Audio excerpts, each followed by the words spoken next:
तो कैसे हैं बच्चों? Good morning, good morning, good morning everyone. जी, सुपर अचीवर्स, लीडर्स, जल्दी से बताइए। ट्वेल्थ लीडर्स, 11th लीडर्स, सारे 11th वाला तो कोई नहीं है यहाँ, 12th और 12th पास ही है सब। ठीक है, तो शुरू करते हैं आज के इस सिंपल सेशन को। बहुत सिंपल से सेशंस होते हैं नीट में, क्या ही इतने डिफिकल्ट चीजें आती नहीं है नीट में। तो थ्योरी जहां भी आ जाए वहां पे थोड़ा सीरियस लेके चलिएगा, क्योंकि नीट में क्वेश्चंस वहीं से पूछे जाते हैं। लेकिन बहुत ज्यादा कॉम्प्लिकेटेड डेरिवेशंस करने की हमें जरूरत नहीं होती है। नीट का हमें ये फायदा है। कॉम्प्लिकेटेड डेरिवेशन जैसे फर्स्ट ऑर्डर काइनेटिक्स आप पढ़ोगे, उसमें कॉम्प्लेक्स फर्स्ट ऑर्डर काइनेटिक्स आता है। जेई में तो पूछ लिया जाता है, नीट में कभी नहीं पूछा जाता। जैसे लिक्विड सॉल्यूशंस है, इसमें बबल पॉइंट और ड्यू पॉइंट की डेफिनेशन तो नीट में पूछी जा सकती है, लेकिन क्वेश्चन नहीं पूछा जाएगा। जैसे कॉलिगेटिव प्रॉपर्टीज है, कॉलिगेटिव प्रॉपर्टीज में ऑस्टवॉल्ड्स एंड वैकर्स प्रोसेस को पूछा जा सकता है, लेकिन उसमें न्यूमेरिकल कभी नहीं आया आज तक। 2 बार वो थियोरिटिकली पूछा जा चुका है कि बताओ it is the relative lowering of vapour pressure is measured by, is calculated, is determined by which method. तो 4 मेथड दे के नाम आपको पूछ लेते हैं। तो इस टाइप के क्वेश्चंस आपको नीट में यूजुअली देखने को मिलते हैं। तो चलो धीरे धीरे जैसे जैसे हम आगे बढ़ेंगे, इवेंचुअली आपको ये बात पता चल जाएगी कि नीट में किस टाइप के क्वेश्चंस पूछे जाते हैं और किस टाइप के क्वेश्चन बिल्कुल नहीं पूछे जाते हैं। तो उन टाइप के क्वेश्चंस को हम डील ही नहीं करेंगे। जिन टाइप के क्वेश्चंस पूछे जाते हैं उन पे अपन फोकस रखेंगे। सिंपल सा फंडा है, कोई रॉकेट साइंस है नहीं। तो शुरू करें जरा, एक बार जल्दी से देखिएगा। ये रहा आप लोगों के सामने आज का ये सिलसिला। तो लिक्विड सॉल्यूशन में आज का हमारा एजेंडा क्या है? आज हम पिछली क्लास का एजियोट्रॉप पढ़ेंगे। आज हम लोग पढ़ने वाले हैं कॉलिगेटिव प्रॉपर्टीज। आज हम पढ़ेंगे relative lowering of vapour pressure, यानी वेपर प्रेशर की रिलेटिव लोअरिंग कैसे होती है, इस पे बात करेंगे। एक बार फिर से सुन लीजिए, relative lowering of vapour pressure पढ़ेंगे हम लोग। Elevation and depression in freezing point तक शायद आज ना पहुंच पाए, स्लो चल रहे हैं तो शायद आज ना पहुंच पाए, लेकिन 1.5 घंटे में इससे ज्यादा होगा भी नहीं। बहुत ज्यादा तेज पढ़ने की भी जरूरत नहीं है। 4 5 6 लेक्चर्स में अगर आपको हम 5th लेक्चर तक कॉलिगेटिव प्रॉपर्टीज तक पहुंच गए हैं तो मतलब it is a good speed. तो 4 6 घंटे हुए हैं ऑलमोस्ट। 6 में से आप निकाल दीजिए बातचीत के क्वेश्चंस के 1 घंटा निकाल दीजिए, तो 5 घंटे में हम कॉलिगेटिव प्रॉपर्टीज पे पहुंच चुके हैं। It's a very good speed. तो शुरू करते हुए, तो आप सभी लोगों को इस श्रावण मास की है ना, पहले प्रथम सोमवार की हार्दिक शुभकामनाएं, जो भी आप में से मानते हैं। कल गुरु पूर्णिमा थी, उसके लिए आप लोगों को आशीर्वाद। शुरू करते हैं। हाँ जी, तो एजियोट्रॉप के बारे में बात कर लेते हैं। एजियोट्रॉप ध्यान से देखिएगा, एजियोट्रॉप क्या होते हैं और एजियोट्रॉप को हम कैसे टैकल करते हैं। एजियोट्रॉप क्या होते हैं और एजियोट्रॉप को हम कैसे टैकल करते हैं, इसके बारे में बात करेंगे। चलिए धीरे धीरे बात कर लेते हैं एजियोट्रॉप का। यहां पर देखिएगा, ये रहा आप लोगों के लिए एजियोट्रॉप। तो यहां पर हमारे पास सबसे पहले हमने बात की थी एजियोट्रॉप होते क्या है। Is the mixture of compounds, यानी ये एक मिक्सचर होता है कंपाउंड्स का। वंदना सही है बात बिल्कुल, अभी आपने ही गुड मॉर्निंग बोला है, बाकी तो सारे लगता है अभी सो ही रहे हैं। तो जागो बच्चों जागो, जागो मोहन प्यारे जागो। जल्दी जल्दी जल्दी से सारे के सारे बच्चे जागें पहले, और मुझे कमेंट सेक्शन में जवाब दें कि सर हम जाग चुके हैं। जी,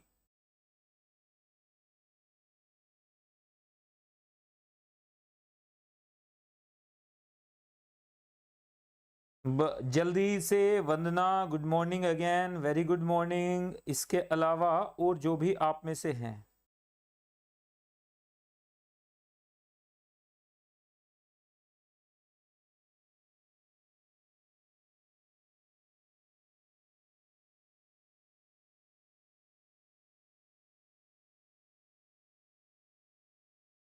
प्रथम प्रथम और क्या नाम है, Sharma ji, Akshay Sharma, Akshay Sharma are you there, जल्दी से बताइए। और जो भी नए ज्वाइनीज हैं उनको बीच में देखिए, मैं सारी चीजें समझाते हुए आगे बढ़ूंगा बेटा, ठीक है।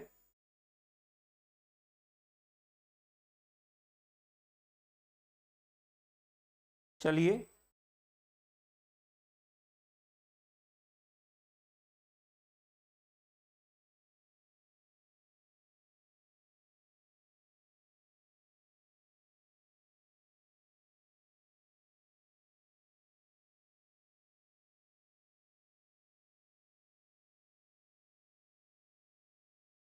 जी जी जी, ठीक है। तो चलिए, वंदना, अक्षत, प्रथम, इन तीनों ने जवाब दिया है, अभी बाकी भी जवाब देंगे। देखो, एजियोट्रॉप होता क्या चीज है, पहले ध्यान से सुनो। आप ये समझिएगा मैं कहना क्या चाह रहा हूं, फील करो इस चीज को ताकि याद रहे। आप ध्यान से सुनिए अक्षत, एजियोट्रॉप होता क्या है भाई? हमारे पास क्या है, वाटर है। वाटर हमने किसके अंदर डाल दिया, अल्कोहल के अंदर डाल दिया। अभी ध्यान से देखो, आपको समझ में आएगी ये चीज कि मैं कहना क्या चाह रहा हूं। अरे कहना क्या चाहते हो?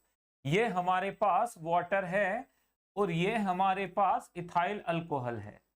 इन दोनों का देखो जरा एक बार, इसका बॉइलिंग पॉइंट अगर मैं बात करूं तो इसका बॉइलिंग पॉइंट होता है 100 डिग्री सेल्सियस। इन भाई साहब का बॉइलिंग पॉइंट है 78 डिग्री सेल्सियस। इसका मतलब ये हो गया कि अल्कोहल किससे बच्चे, वाटर से ज्यादा वोलेटाइल है। जिसका बॉइलिंग पॉइंट ज्यादा होता है वो कम वोलेटाइल होता है, जिसका कम होता है वो ज्यादा वोलेटाइल होता है। ये बात क्लियर हो गई। अब हमें ये बात समझ में आ रही है कि ये वाटर है। अब हमने इन दोनों को मिक्स कर दिया। जब इन दोनों को मिक्स कर दिया तो क्या होगा हमारे पास, टिल, जब तक के क्या हो जाए, till 95.5% alcohol, till 95.5% alcohol plus 4.5% water. यहां तक तो क्या होगा, इनके बॉइलिंग पॉइंट क्या होंगे, इनके बॉइलिंग पॉइंट क्या होंगे, boiling points will be different, will be different. इनके बॉइलिंग पॉइंट क्या होंगे, डिफरेंट होंगे, विल बी डिफरेंट। इसका 100 है और इसका 78 है। लेकिन जैसे ही क्या होगा, at 95.5% alcohol, 95.5% alcohol plus 4.5% water, इसे बोलते हैं रेक्टिफाइड स्पिरिट। जैसे ही यहां पे पहुंचेंगे, इसका जो बॉइलिंग पॉइंट है वो हो जाता है 76 डिग्री सेल्सियस के आसपास। दोनों सेम टेम्परेचर पे बॉईल करना शुरू कर देते हैं। फील आई आपको? इसका मतलब ये हो गया कि ये जो मिक्सचर है जिसमें दो अलग अलग सब्सटेंसेस हैं, ये सेम टेम्परेचर पे बॉईल करना शुरू कर देगा। अगर ये सेम टेम्परेचर पे बॉईल कर रहे हैं तो जो rate of evaporation ethyl alcohol का होगा वही वाटर का होगा। तो जितना इथाइल अल्कोहल, जिस स्पीड से इथाइल अल्कोहल उड़ेगा उसी स्पीड से, अगर इसके 10 मॉलिक्यूल उड़ रहे हैं तो इसके भी 10 मॉलिक्यूल उड़ेंगे। तो यानी ये रेशियो क्या हो गया, फिक्स हो गया। इसका मतलब ये रेशियो क्या हो जाएगा, यहाँ पे ये रेशियो क्या हो जाता है, यहाँ पे ये रेशियो क्या हो जाता है, फिक्स्ड हो जाता है, फिक्स्ड हो जाता है। इसका मतलब ये कंपोजिशन क्या हो गई, फिक्स्ड हो गई। अब अगर आप इसे हीट करोगे तो वेपर में आपको, इसकी वेपर में आपको 95.5% अल्कोहल और 4.5% वाटर मिलेगा। इसके लिक्विड में भी आपको क्या मिलेगा, 95.5% अल्कोहल एंड 4.5, क्योंकि ये दोनों सेम स्पीड से इवेपोरेट होंगे, सेम स्पीड से कंडेंस होंगे। मतलब अब आपको अगर इस वाटर को यहां से निकालना है तो आपको कोई और मेथड सोचना पड़ेगा, क्योंकि आप डिस्टिलेशन से तो इसे नहीं कर सकते। आप इसे गर्म करके नहीं कर सकते। अब आपको क्या करना पड़ेगा, या तो इस कंपोजिशन को तोड़ दें आप।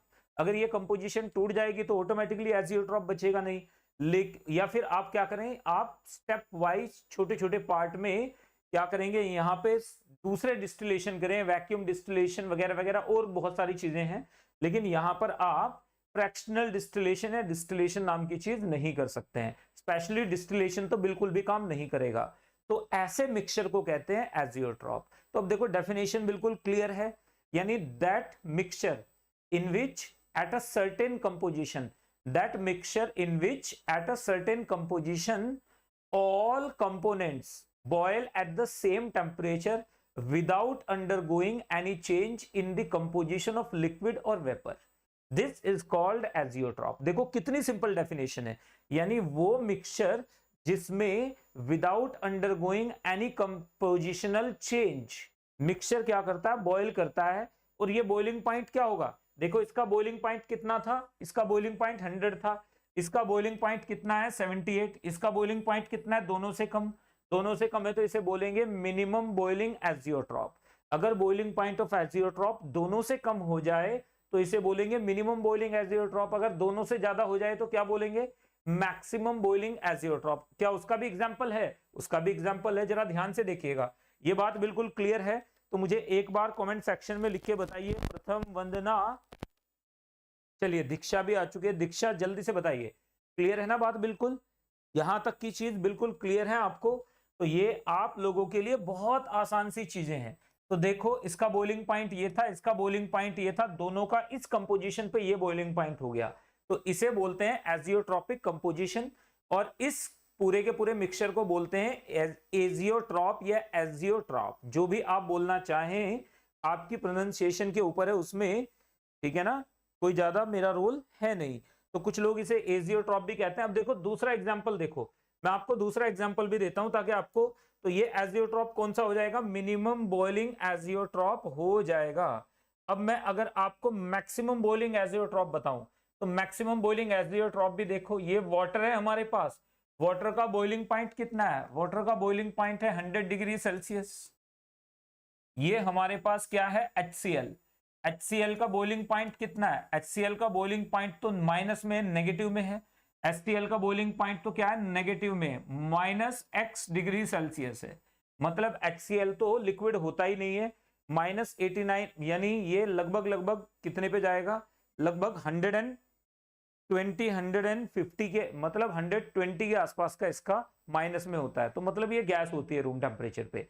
अब इन दोनों को आ जाओ, तो याद ना करें इसलिए मैंने -X डिग्री लिख दिया है। तो ये क्या होता है? -X डिग्री होता है। ये यहां पर लेस देन नहीं, माइनस कर लेंगे इसे, सीधे सीधे ये आ जाता है इतना। अब देखो इन दोनों को हमने मिक्स कर दिया, तो वाटर आ गया हमारे पास कितना? 38% वाटर आ गया, प्लस HCl आ गया। HCl कितना आ गया? 62% HCl आ गया। ये अब बॉयल करता है, इसका बॉइलिंग पॉइंट कितने पे आ जाता है? बॉइलिंग पॉइंट आ जाता है 101.6 डिग्री सेल्सियस।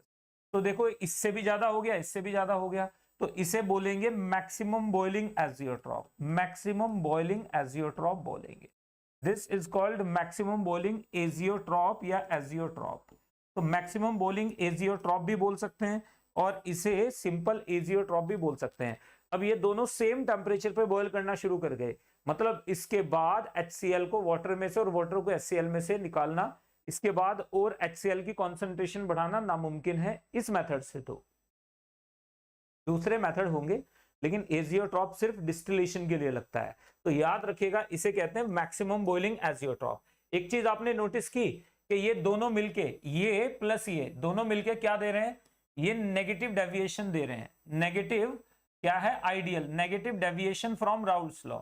ये नेगेटिव डिविएशन है किससे? राउल्ट्स लॉ से। Deviation from Raoult's law, from Raoult's law. अगर आपने ध्यान दिया हो तो ये राउल्ट्स लॉ से क्या है? नेगेटिव डिविएशन है।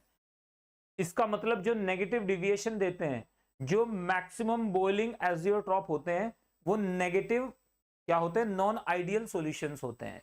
जो क्या होते हैं? मिनिमम बॉइलिंग एजियोट्रॉप होते हैं, वो क्या होते हैं? वो पॉजिटिव नॉन आइडियल सॉल्यूशंस होते हैं। याद रखिएगा, सारे के सारे पॉजिटिव नहीं ले सकते, तो गलत हो जाएगा ये कि ऑल पॉजिटिव है ना non ideal solutions will form minimum boiling azeotrope. It's a wrong statement. सारे नहीं बनाएंगे, कुछ बनाएंगे इसका, लेकिन जो भी बनाएंगे वो क्या होंगे? वो पॉजिटिव डेविएशन ही देंगे। इसका मतलब जितने भी मिनिमम बॉइलिंग एजियोट्रॉप होते हैं वो पॉजिटिव डेविएशन से ही बनते हैं, और जितने भी मैक्सिमम बॉइलिंग एजियोट्रॉप्स होते हैं वो मिनिमम किससे? वो नेगेटिव नॉन आइडियल सॉल्यूशन से ही बनते हैं। तो ये बहुत सिंपल बात है, जैसे जैसे पढ़ोगे वैसे वैसे समझ में आता चला जाएगा। अभी एग्जांपल देना है, तो एन एजियोट्रॉपिक मिक्सचर के बारे में बात कर लेते हैं। With the same composition in vapour as in liquid, मतलब इसे कांस्टेंट बॉइलिंग मिक्सचर भी कहते हैं। आगे बढ़ते हैं। Simple distillation can not alter their proportions, मतलब इसे आप डिस्टिलेशन से प्योरीफाई नहीं कर सकते हैं। अगर डिस्टिलेशन से आप इसे प्योरीफाई करेंगे तो ये डिस्टिलेशन से प्योरीफाई नहीं होगा। आगे बढ़ते हुए, these mixtures can either have lower boiling point. Lower boiling point है तो मिनिमम बॉइलिंग एजियोट्रॉप बोलेंगे, और higher boiling point than the components. अगर हायर है तो मैक्सिमम बॉइलिंग एजियोट्रॉप बोलेंगे। ऑल कंपोनेंट्स हैव सेम, यहां पे याद रखिएगा, all components boil at the same temperature, इसे कहते हैं कांस्टेंट बॉइलिंग मिक्सचर। क्या बोलेंगे? Constant boiling mixture. इसे कांस्टेंट बॉइलिंग मिक्सचर भी कहते हैं। This is called constant boiling mixture. इसे कांस्टेंट बॉइलिंग मिक्सचर भी कहा जाता है। This is called constant boiling mixture.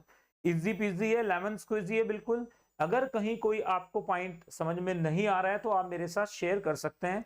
I will definitely try to make it कि भाई आपके लिए ये चीज क्लियर हो जाए। तो चलिए जल्दी से आगे बढ़ेंगे, ये रहा आपके लिए बच्चे। नेक्स्ट की तरफ मूव कर रहा हूं। यहां पर देखिएगा, minimum boiling as maximum boiling azeotropes. Maximum boiling azeotropes हमेशा क्या होते हैं बच्चों, ये नेगेटिव नॉन आइडियल सॉल्यूशंस होते हैं। Non ideal, negative non ideal solutions, negative non ideal solutions होते हैं। ये बात याद रखना है, सारे के सारे नहीं होते, लेकिन जितने भी मैक्सिमम बॉइलिंग एजियोट्रॉप बनाएंगे वो सबके सब नेगेटिव नॉन आइडियल सॉल्यूशंस होंगे।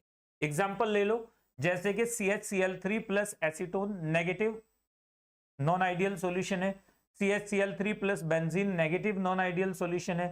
CHCl3 plus di ethyl ether, यहां पर देखो acetone plus aniline, acetone plus aniline के साथ साथ वाटर प्लस एसिड, ये सारे के सारे क्या है, दीज आर ये मिनिमम, ये मैक्सिमम बॉइलिंग एजियोट्रॉप्स है, बॉइलिंग एजियोट्रॉप्स है, ये मैक्सिमम बॉइलिंग एजियोट्रॉप्स हैं। तो मैक्सिमम बॉइलिंग एजियोट्रॉप्स में आप ध्यान से देखिएगा, यहां पर हमने क्या लिया है, बॉइलिंग पॉइंट, यहां पर हमने कंपोजिशन ली है। तो एक पर्टिकुलर कंपोजिशन पे लिक्विड और वेपर दोनों क्या हो जाएंगे बच्चे, सेम, उससे क्या हो जाएंगे, देखो दिस इज कॉल्ड, इवेंचुअली क्या हो जाएगा, ये एजियोट्रॉप्स कम्स ऑफ, यानी दिस इज कॉल्ड, ये जो कंपोजिशन है this is called AJIO composition, यानी एजियोट्रॉपिक कंपोजिशन, एजियोट्रॉपिक कंपोजिशन कहते हैं। This is called azeotropic composition, इसे एजियोट्रॉपिक कंपोजिशन कहते हैं। क्या कहते हैं इसको, एजियोट्रॉपिक कंपोजिशन कहते हैं। बिल्कुल क्लियर है बात, ध्यान से देखिएगा। अब यहां पर देखो बॉइलिंग पॉइंट, अगर मैं ये ए लेके चल रहा हूं प्योर, तो यहां पर देखो अगर मैं ए लेके चल रहा हूं तो ये TA हो जाएगा, मैं ये बी लेके चल रहा हूं तो ये TB हो जाएगा। यहां पर देखो जरा एक बार, ये जो हमारे पास है boiling point is greater than both, यहां पे देखो TA और अगर इधर जाएं तो TB, TB ज्यादा है, ग्रेटर देन TB, हमें समझ में आ रहा है TB, and boiling point is greater than TA2। TA-TB का आपस में क्या रिलेशन है हमें मतलब उससे नहीं है, लेकिन इन दोनों से ज्यादा होगा ये श्योर है, इसे बोलेंगे एजियोट्रॉप। इस कंपोजिशन को जब तक आप नहीं तोड़ोगे तब तक ये सेम रेट से इवापोरेट करेगा, सेम रेट से क्या करेगा, ये कंडेंस होगा, यानी लिक्विड की और वेपर की कंपोजिशन चेंज होना बंद हो जाएंगी, यानी अब आप डिस्टिलेशन नहीं कर सकते। तो एजियोट्रॉप का अब आपको मिनिमम बॉइलिंग एजियोट्रॉप बना देते हैं। ये क्या होते हैं, ये होते हैं पॉजिटिव नॉन आइडियल सॉल्यूशंस, ये पॉजिटिव नॉन आइडियल सॉल्यूशंस होते हैं, नॉन आइडियल सॉल्यूशंस होते हैं, these are positive non ideal solutions. ये जो पॉजिटिव नॉन आइडियल सॉल्यूशंस हैं, ध्यान से देखिएगा, ये क्या है, पॉजिटिव नॉन आइडियल सॉल्यूशंस। अब अगर ये पॉजिटिव नॉन आइडियल सॉल्यूशंस हैं तो ये कैसे काम करते हैं पॉजिटिव नॉन आइडियल सॉल्यूशंस, बच्चों ध्यान से देखिए, यहां पर एजियोट्रॉप है, इस एजियोट्रॉप के बारे में अगर अपन बात करें तो ध्यान से अगर आप थोड़ा सा प्लीज नोटिस कीजिएगा, यहां पर हमारे पास देखो बॉइलिंग पॉइंट, ये हमारे पास अगर A है तो A का बॉइलिंग पॉइंट हो गया, ये अगर B है तो B का बॉइलिंग पॉइंट हो गया, ये हमारे पास बॉइलिंग पॉइंट ऑफ एजियोट्रॉप आ गया, तो ये आ जाएगा हमारे पास एजियोट्रॉपिक कंपोजिशन, एजियोट्रॉपिक कंपोजिशन। तो एजियोट्रॉपिक कंपोजिशन आपको समझ में आ गई है, इसे बोलेंगे मिनिमम बॉइलिंग एजियोट्रॉप। देखो ये भी पॉजिटिव डेविएशन दे रहा है, ये भी पॉजिटिव डेविएशन, ये भी पॉजिटिव, ये भी positive, acetone plus ethyl alcohol भी, एसीटोन प्लस बेंजीन भी, मिथाइल अल्कोहल प्लस वाटर भी, इथाइल अल्कोहल प्लस वाटर भी, ये सारे के सारे क्या देते हैं, these form minimum boiling azeotrope. आसान है, तो ये बिल्कुल थ्योरी वाला फंडा था, वंदना बिल्कुल क्लियर 110%। अगर आपको कहीं कोई भी इश्यू है तो आप मुझे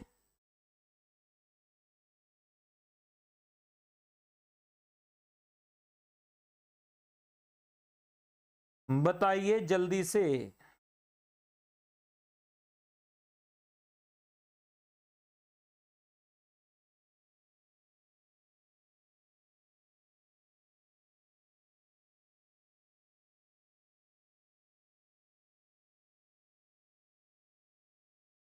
चलिए चलिए चलिए,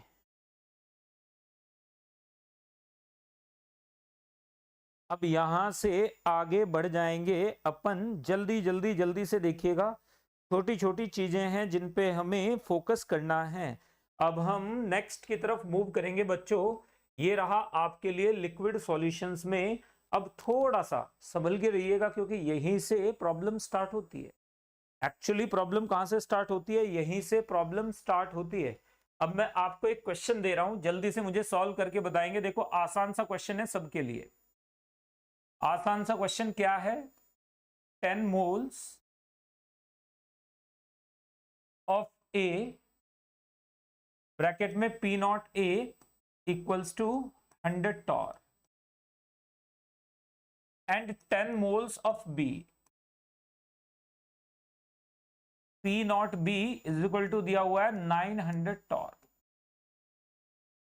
are mixed to obtain an ideal solution, an ideal solution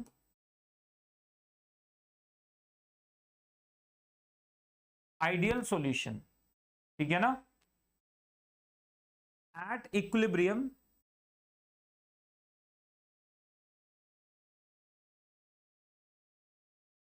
half of the mixture of the mixture vaporized, find PS।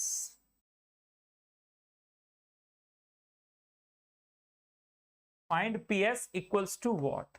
यहां पे चार ऑप्शंस आपको दिए गए हैं, A, B, C and D, ठीक है ना।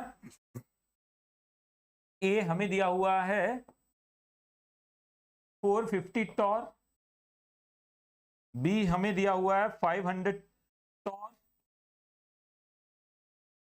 C हमें दिया हुआ है 300 टॉर, D हमें दिया हुआ है 600 टॉर। आपने बताना है जल्दी जल्दी जल्दी से कि इसका आंसर क्या आ जाएगा।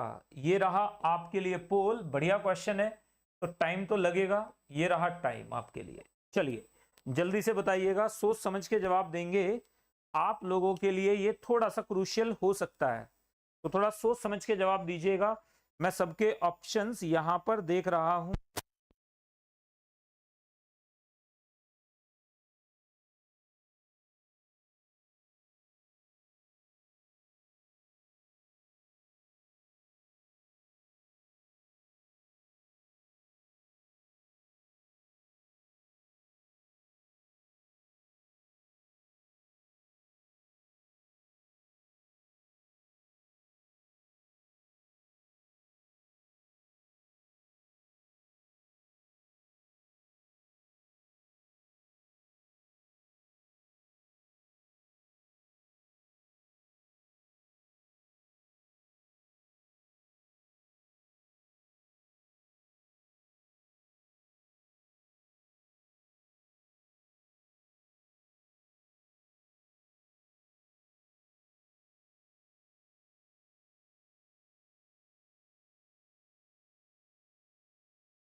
माइक अक्षत क्या रहा इसमें आपका,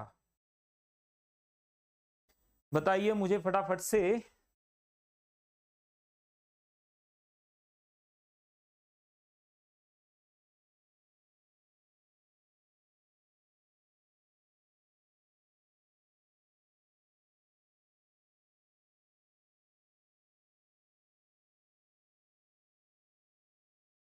अभी तक अक्षत का कोई जवाब नहीं आया है।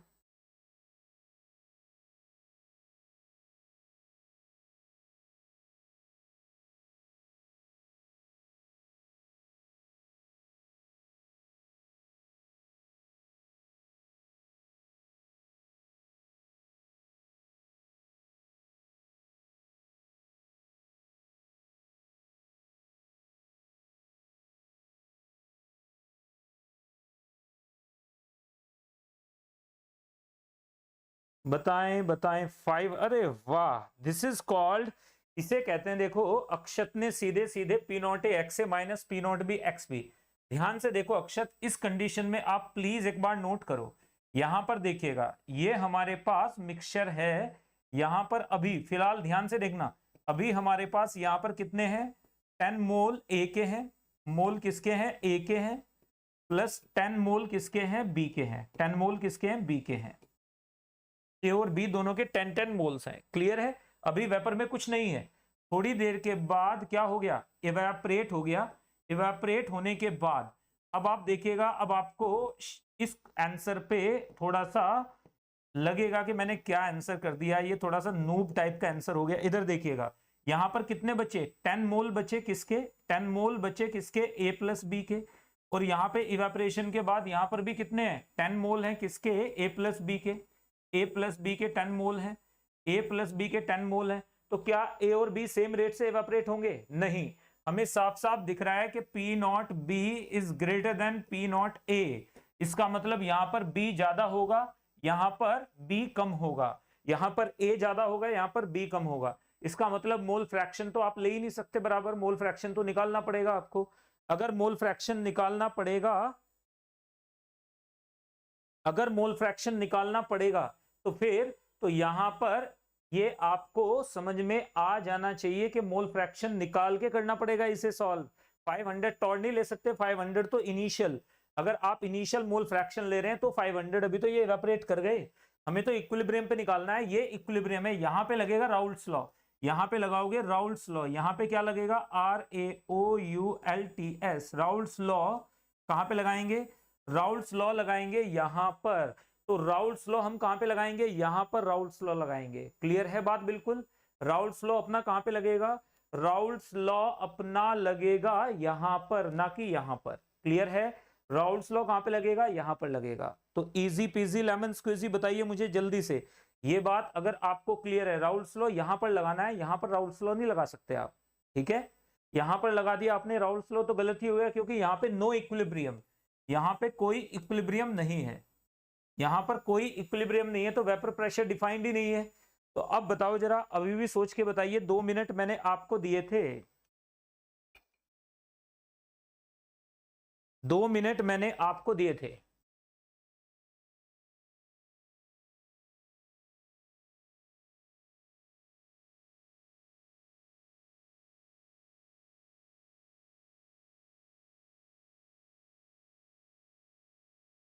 समझ गए होंगे आपकी गलती।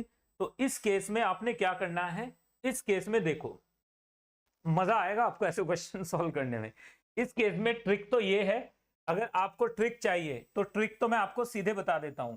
अगर दोनों के मोल इनिशियली सेम हो, देखो 10 मोल 10 मोल, 5 मोल 5 मोल, x मोल x मोल, और फाइनली x यहां पे हो x यहां पे हो। एक बार फिर से सुन लो, अगर दोनों के, अगर किसी क्वेश्चन में बेटा दोनों के सेम मोल दिए गए हो इनिशियली, और फाइनली जितने मोल लिक्विड में बचे हैं उतने ही वेपर में चले जाएं, तो सीधे सीधे आप क्या लगा दोगे, उस कंडीशन में आप लगा दोगे PS will be equal to under root of P naught A and P naught B।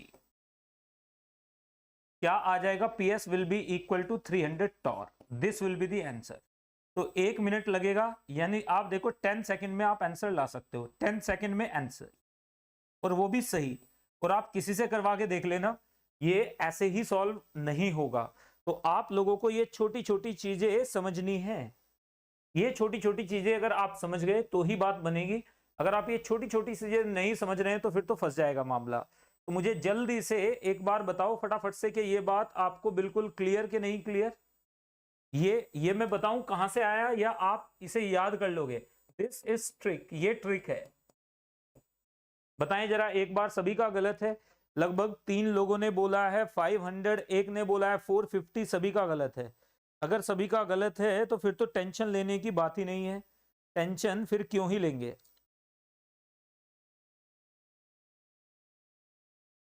चलिए तो जल्दी से, अगर आपको ये चाहिए, यस सर क्लियर है, तो डेरिवेशन की जरूरत नहीं है।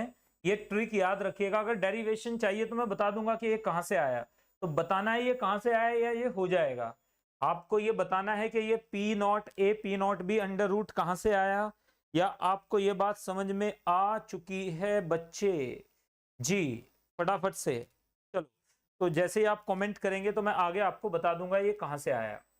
अगर आपने कमेंट नहीं किया तो हम कॉलिगेटिव प्रॉपर्टीज की तरफ मूव कर रहे हैं सीधे सीधे। एजियोट्रॉप तो हम पढ़ चुके हैं, कॉलिगेटिव प्रॉपर्टीज की तरफ मूव कर जाते हैं। जी फटाफट कमेंट करो। वन्ना बोल रही है सर याद कर लेंगे। अक्षत आप भी बताइए। दीक्षा ने बोला है सर बता दीजिए। कोई भी नहीं बेटा, ठीक है देखेंगे। तो एक बार आप भी ट्राई कर सकते हो इसे प्रूव करने की।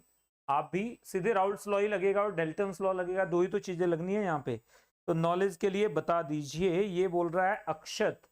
तो चलिए इधर देखिएगा, ये हमारे पास है। यहां पर देखना अक्षत, मैंने मान लिया मेरे पास यहां पर, प्लीज नोट कीजिएगा, मेरे पास यहां पर मैंने मान लिया, इधर देखो मेरे पास मैंने मान लिया, देखो ये मैं अक्षत के और दीक्षा दोनों ने बोला है तो दोनों के लिए बताया जा रहा है। यहां पर मैंने मान लिया ए है मेरे पास और बी है। इसके कितने मोल हैं? एक्स मोल। अब एक्स कुछ भी हो जाए हमें मतलब नहीं, इसके कितने हैं? एक्स मोल। इसका कितना है? पी नॉट ए। ये कितना है? P naught B. Easy PG बात है। फाइनली क्या हो गया हमारे पास? फाइनली हमारे पास कंडीशन ये आ गई बच्चे कि यहां पर हमारे पास क्या आ गया? फाइनली हमारे पास कंडीशन में ये आ गया कि ए प्लस बी के कितने बचे हैं? एक्स मोल। और यहां पर भी a प्लस बी के कितने, अब तो समझ गए होंगे आप, एक्स मोल। तो आप एक को ऑब्जेक्ट बना लो।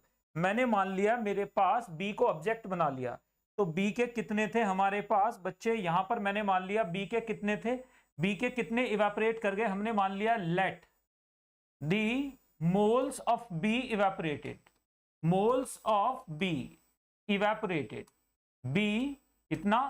NB। तो हमारे पास क्या हो जाएगा?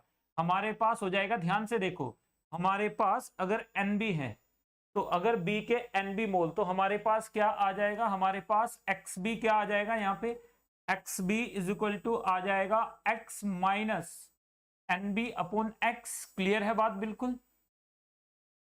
यहां पे आ जाएगा। यहां पर B के कितने मोल होंगे? यहां पर B के कितने मोल बचेंगे? X minus NB। ठीक है ना?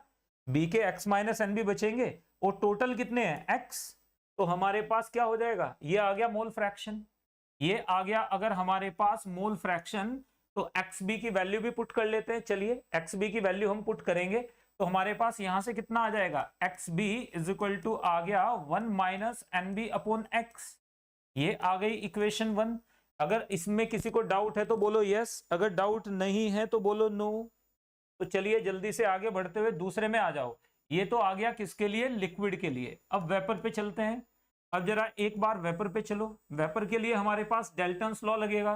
डेल्टन्स लॉ लगेगा तो हमारे पास YB इज इक्वल टू क्या आ जाएगा? YB इक्वल्स टू आ जाएगा NB upon X। YB is equal to क्या आ जाएगा? NB upon X। क्लियर है बात बिल्कुल? YB इक्वल्स टू क्या है? NB upon X। अगर मैं यहां पर NB की वैल्यू पुट कर दूं तो मेरे पास कितना आ जाएगा? YB इक्वल्स टू आ गया NB upon X and that will be equal to, ध्यान से देखना, that will be equal to P naught B into XB। और अपॉन कितना आ जाएगा हमारे पास? P naught B into XB। और अपॉन कितना आ जाएगा हमारे पास बच्चे? ध्यान से देखना यहां पर, this will be equal to P naught B into NB minus X। और ये अपॉन नीचे कितना आ जाएगा हमारे पास PS, ये आ जाएगा। क्लियर है बात बिल्कुल। तो यहां से अगर मैं x की वैल्यू निकालने की कोशिश करूं तो यहां पे आप जरा एक बार xb की वैल्यू पुट कर दो, तो xb की वैल्यू हमारे पास कितनी हो जाएगी, xb की वैल्यू हमारे पास हो जाएगी nb अपॉन x। ये दोनों इक्वेशन को यूज करोगे, इन दोनों इक्वेशन को आप यूज कर लो, xb की दूसरी वैल्यू क्या आ जाएगी हमारे पास, that will be equal to PS minus P naught A upon P naught B minus P naught A। ये आ गया, ये वैल्यू यहां पे रख दो, ये आ गई तीसरी इक्वेशन। तीन इक्वेशन को सॉल्व करोगे, solving from 1 2 and 3, 1 2 and 3, we will get PS square is equal to P naught A P naught B। जैसे ही आप करोगे ये आ जाएगा, बस खत्म, यही था आंसर। तो देखो कितना आराम से आपको समझ में आएगा, बस इतनी वैल्यूज पुट करनी है और कुछ नहीं करना है यहाँ पे। तो यहाँ पर आप 1 माइनस NB, तो ये अगर आपको समझ में आ गया है तो मुझे बताइए जल्दी से NB अपॉन X कैसे आया, ये पता है ना। NB टोटल मोल्स हैं जो वेपर में गए, और यहाँ पे वेपर में टोटल मोल्स कितने X, B के कितने मोल है NB, तो NB अपॉन X हो जाएगा, यही वैल्यू यहाँ पे रख दोगे तो आंसर आ जाएगा। तो इजी पीजी था, लेमन स्क्विजी था। तो चलिए जल्दी से आगे बढ़ते हुए बात करेंगे इसके आगे की। नेक्स्ट में अब बात कर लेते हैं कॉलिगेटिव प्रॉपर्टीज की। किसके बारे में बात करेंगे, कॉलिगेटिव प्रॉपर्टीज के बारे में बात कर लेते हैं। कॉलिगेटिव प्रॉपर्टीज, तो ये बात अगर समझ में आ गई हो या पूरा सॉल्व करूं, मुझे बता दो जरा एक बार के सर पूरा सॉल्व कर दीजिए, तो मैं पूरा सॉल्व भी करके दिखा सकता हूं आपको। कोई दूर दूर तक पूरा सॉल्व करूं क्या, वो इक्वेशन सॉल्व करके डेराइव करूंगा आगे, या इतना हिंट काफी है, इतना हिंट काफी है ना। चलिए दीक्षा बोल रही है इतना हिंट काफी है, अक्षत ने भी जवाब नहीं दिया है, वंदना ने तो बोला था सर याद ही कर लेंगे, तो कोई टेंशन ही नहीं है। वंदना ने बोला था याद ही कर लेंगे, तो कोई टेंशन ही नहीं है। तो यहां पर और भी, चलिए तो देखते हैं जरा एक बार और कौन कौन यहां पर।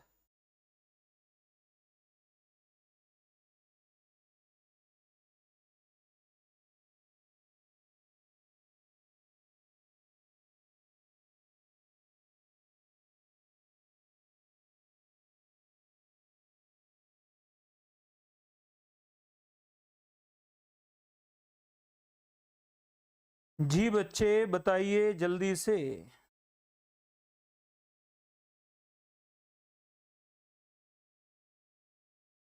चलो बहुत बढ़िया, अगर समझ में आ गया है तो it is nothing is better than that.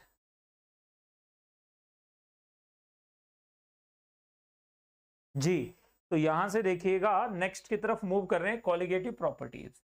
अब कॉलिगेटिव प्रॉपर्टीज क्या होती है बेटा, देखो किसी भी सॉल्यूशन के अंदर कुछ प्रॉपर्टीज ऐसी होती हैं जो ओवरऑल चीजों पे डिपेंड करती हैं, कुछ प्रॉपर्टीज ऐसी होती हैं जो सिर्फ सॉल्यूट पार्टिकल के ऊपर डिपेंड करती है। उन्हें इस बात से कोई मतलब नहीं होता कि सॉल्वेंट कितना है, उन्हें इस बात से कोई मतलब नहीं होता कि पार्टिकल के ऊपर चार्ज कितना है, उन्हें इस बात से कोई मतलब नहीं होता कि पार्टिकल का मोलर मास क्या है। वो किस पे डिपेंड करती हैं, सिर्फ नंबर पे डिपेंड करती हैं। किस पे डिपेंड करती हैं, नंबर पे डिपेंड करती है। जैसे कॉर्पोरेट में आप जाओगे ना, आप कॉर्पोरेट हॉस्पिटल्स आप ज्वाइन करोगे डॉक्टर बनने के बाद, उन्हें क्वालिटी से मतलब नहीं होता, नंबर से मतलब होता है आपने कितने पेशेंट्स देखे, कितना रोकड़ा आपने कमाया, उसी पे आपको टारगेट्स दिए जाएंगे। तो मतलब ये मत सोचना डॉक्टर बनने के बाद जब तक आप जॉब करोगे लाइफ इजी नहीं हो सकती, तो जब आप जॉब से बाहर निकल आओगे तभी लाइफ इजी होने वाली है। तो यहाँ पर वही चीज आ रही है, एक बार फिर से रिपीट कर देता हूं। तो those properties of dilute solutions, यानी पहले सॉल्यूशन डाइल्यूट होना जरूरी है, मैग्नीट्यूड ऑफ विच और विच depend only upon number of solute particles in solution, यानी डाइल्यूट सॉल्यूशंस की वो प्रॉपर्टीज जो किस पे डिपेंड करती हैं, number of solute particles in solution irrespective of their shape, size, mass etcetera. इस पे उन्हें कोई मतलब नहीं, वो किस पे डिपेंड करती है, सिर्फ नंबर पे डिपेंड करती है।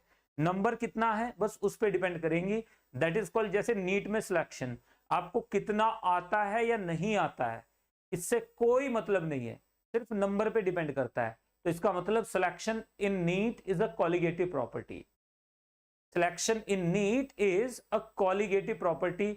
आप मोटे हैं कि पतले हैं, छोटे हैं कि बड़े हैं, अमीर हैं कि गरीब हैं, doesn't matter at all.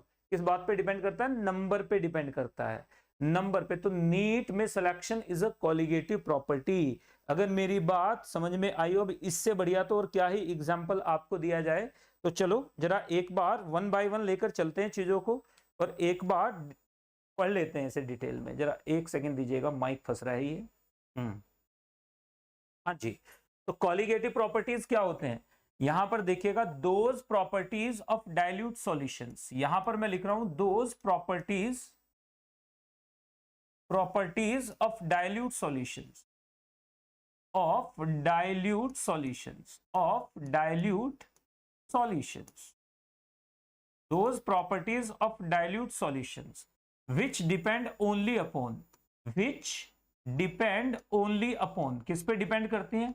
Depend only upon number of solute particles in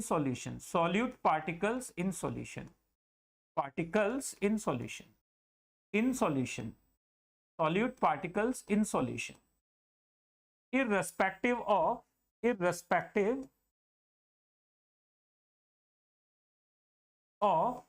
their shape, charge, etc. are called colligative properties.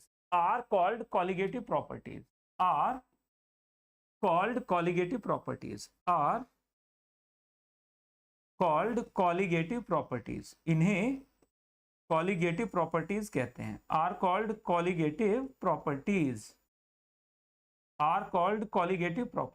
इन्हें colligative properties कहते हैं। are called colligative properties, इन्हें colligative properties कहा जाता है। तो एक बार फिर से सुन लीजिए, वो प्रॉपर्टीज डाइल्यूट सॉल्यूशन की जो किस पे डिपेंड करती हैं? वो डिपेंड करती हैं सिर्फ और सिर्फ किसके ऊपर? Number of solute particles in solution, are called colligative properties.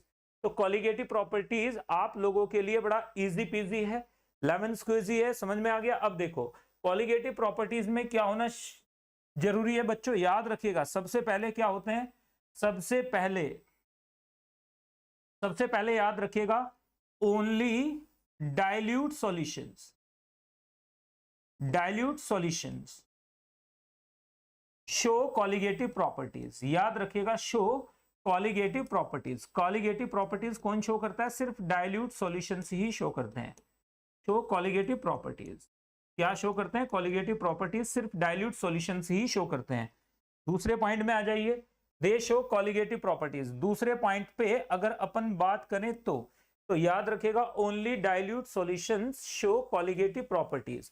Second point में याद रखिएगा, कॉलिगेटिव प्रॉपर्टी में बच्चे नोट कर लीजिएगा, ठीक है ना? यहां पर हमारे पास solute must be non volatile,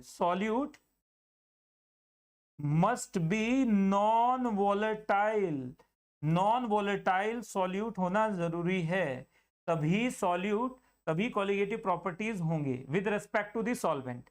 तीसरी बात याद रखिएगा, colligative property, there are 4 colligative properties. हमारे पास 4 कॉलिगेटिव प्रॉपर्टीज हैं। कौन कौन सी हैं? इनके बारे में भी बात कर लेते हैं। देयर आर 4 कॉलिगेटिव प्रॉपर्टीज, हमारे पास 4 कॉलिगेटिव प्रॉपर्टीज हैं। केडी सर कौन कौन सी होती हैं कॉलिगेटिव प्रॉपर्टीज? ये रही आपके सामने, देखो जरा एक बार। कॉलिगेटिव प्रॉपर्टीज कौन कौन सी हैं इसके बारे में भी बात करेंगे हम, और डिटेल में बात करेंगे। तो कॉलिगेटिव प्रॉपर्टीज कौन कौन सी हैं बताइए जल्दी से जी। देखते हैं जरा एक बार कितने बच्चों को मालूम है कॉलिगेटिव प्रॉपर्टीज कौन कौन सी हैं जी। यस,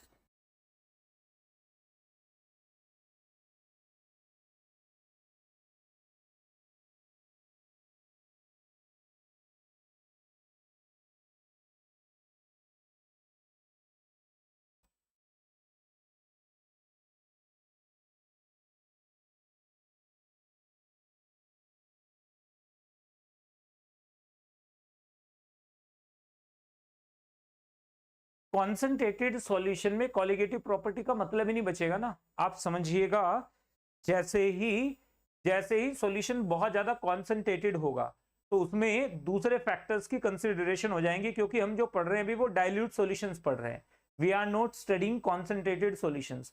कॉन्सेंट्रेटेड सॉल्यूशंस में क्या होता है, पार्टिकल इंटरेक्शंस बहुत बढ़ जाते हैं, उस कंडीशन में आपको दूसरे फैक्टर्स भी लेने पड़ जाते हैं, वहां पे आपको पूरी कोलिजन थ्योरी लगानी पड़ेगी लिक्विड सॉल्यूशंस की। तो ये सिर्फ डाइल्यूट सॉल्यूशंस के लिए लगती है, मतलब solution shouldn't be concentrated solution, वहां पे कोलिगेटिव प्रॉपर्टी का कोई रूल लगेगा ही नहीं, क्योंकि सॉल्यूट इतनी ज्यादा मात्रा में वहां पे होगा कि वहां पे सॉल्यूट पार्टिकल्स के जो इंटरेक्शंस हैं वो भी आपको लेने पड़ेंगे। डाइल्यूट सॉल्यूशन में सॉल्यूट पार्टिकल के इंटरेक्शन को आप ले ही नहीं रहे हैं, यानी वो ना अट्रैक्ट कर रहे हैं ना वो रिपेल कर रहे हैं। अगर हमारे पास चार्ज है, चार्ज भी पिक्चर में आ जाएगा। सपोज हमारे पास एल्यूमिनियम है, एल्यूमिनियम आयन है, एल्यूमिनियम आयन +3 पे है, उसकी कॉन्सेंट्रेशन बहुत ज्यादा हो जाएगी तो मीडियम में बहुत ज्यादा एल्यूमिनियम आयन्स हो जाएंगे, तो वो भी डिसाइड करना शुरू कर देंगे, एक दूसरे को रिपेल करना शुरू कर देंगे, तो उनके अंदर कोलॉइडल नेचर आ जाएगा। तो यही प्रॉब्लम है, इस वजह से हम क्या करते हैं, यहां पर याद रखिएगा एलिवेशन बिल्कुल सही बात है।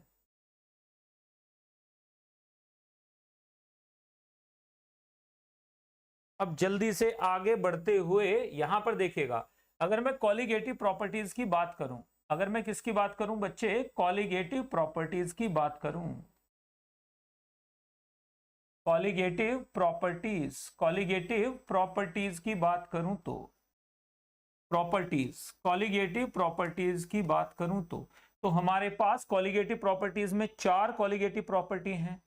फर्स्ट हमारे पास है रिलेटिव लॉवरिंग और lowering of vapour pressure, relative lowering of vapour pressure, relative lowering of vapour pressure.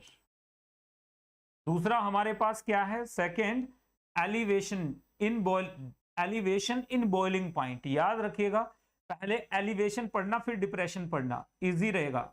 Elevation in boiling point, उसके बाद हम पढ़ेंगे 3 में depression in freezing point, depression in freezing point, depression in freezing point, depression in freezing point, depression in freezing point, depression in freezing point.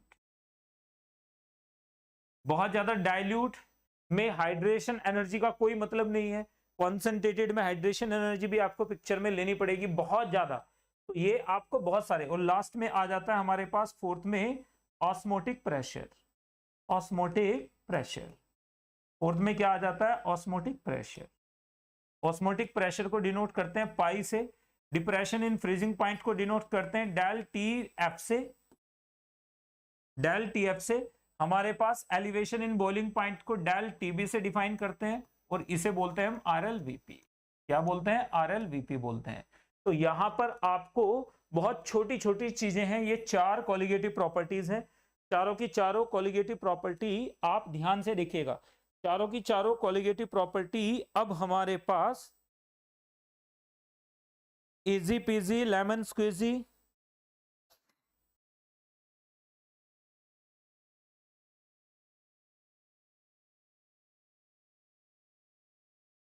चलिए चलिए चलिए, easy peasy lemon squeezy. कहीं कोई भी अगर आपको दिक्कत परेशानी शक या सुबह है, due to external factor no concentration can be taken. हाँ जी, बहुत सारे दूसरे फैक्टर्स हैं अकाउंट में लेने पड़ेंगे, सॉल्यूट सॉल्यूट इंटरेक्शंस आ जाएंगे पिक्चर में यार, तो इसलिए डाइल्यूट ही लेना पड़ता है। आप याद रखिएगा, अगर आपने बहुत ज्यादा कॉन्सेंट्रेटेड सॉल्यूशन ले लिया तो सॉल्यूट सॉल्यूट इंटरेक्शन जो हम अभी अवॉइड कर रहे हैं, हम क्या मान के चल रहे हैं, सॉल्यूट का सॉल्यूट से कोई इंटरेक्शन हो ही नहीं रहा, वो चुपचाप पड़ा हुआ है सरफेस के ऊपर और वो क्या कर रहा है, वेपर प्रेशर को कम कर रहा है। तो उस केस में क्या होगा, इक्विलिब्रियम पूरी तरह से डिस्टर्ब हो जाएगा।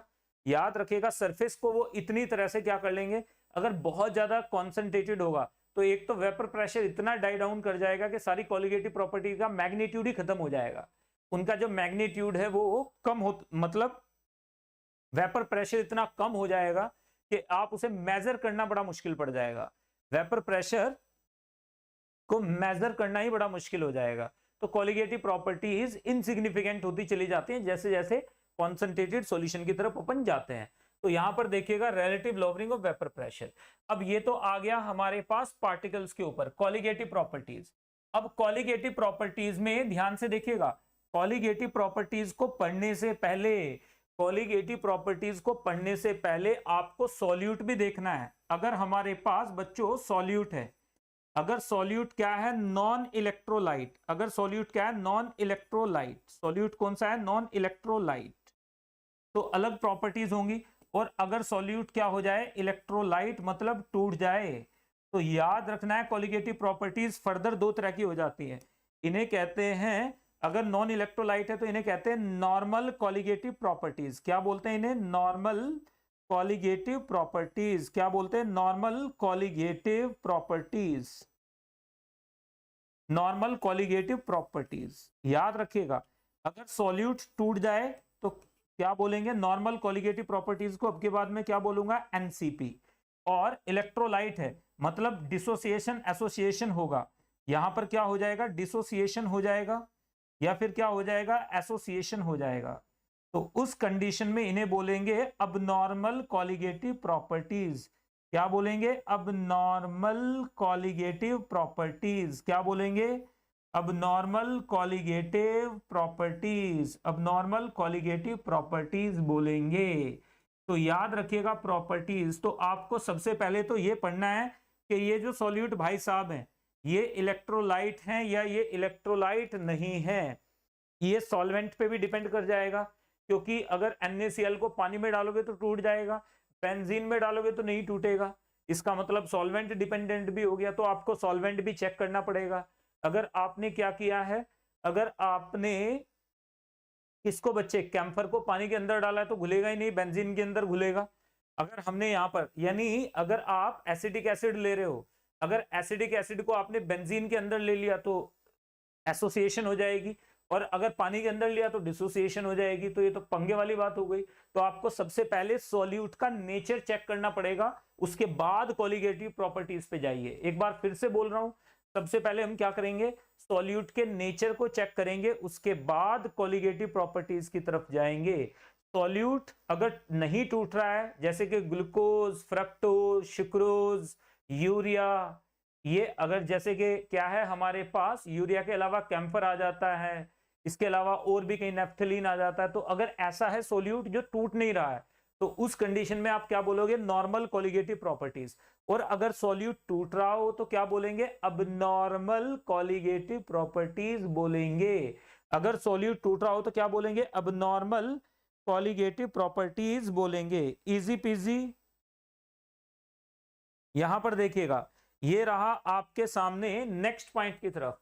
अब हमारे पास सॉल्यूट, आप ध्यान से देखिएगा बच्चों, हमारे पास जब सॉल्यूट को सॉल्वेंट में डालते हैं, बहुत सिस्टमैटिक चलना है यहाँ पे, हल्की सी गड़बड़ और आपका पूरा क्वेश्चन गलत करवा देगी, हल्की सी गड़बड़ पूरा क्वेश्चन ही गलत करवा देगी। तो यहाँ पे बहुत सिस्टमैटिक चलना पड़ेगा।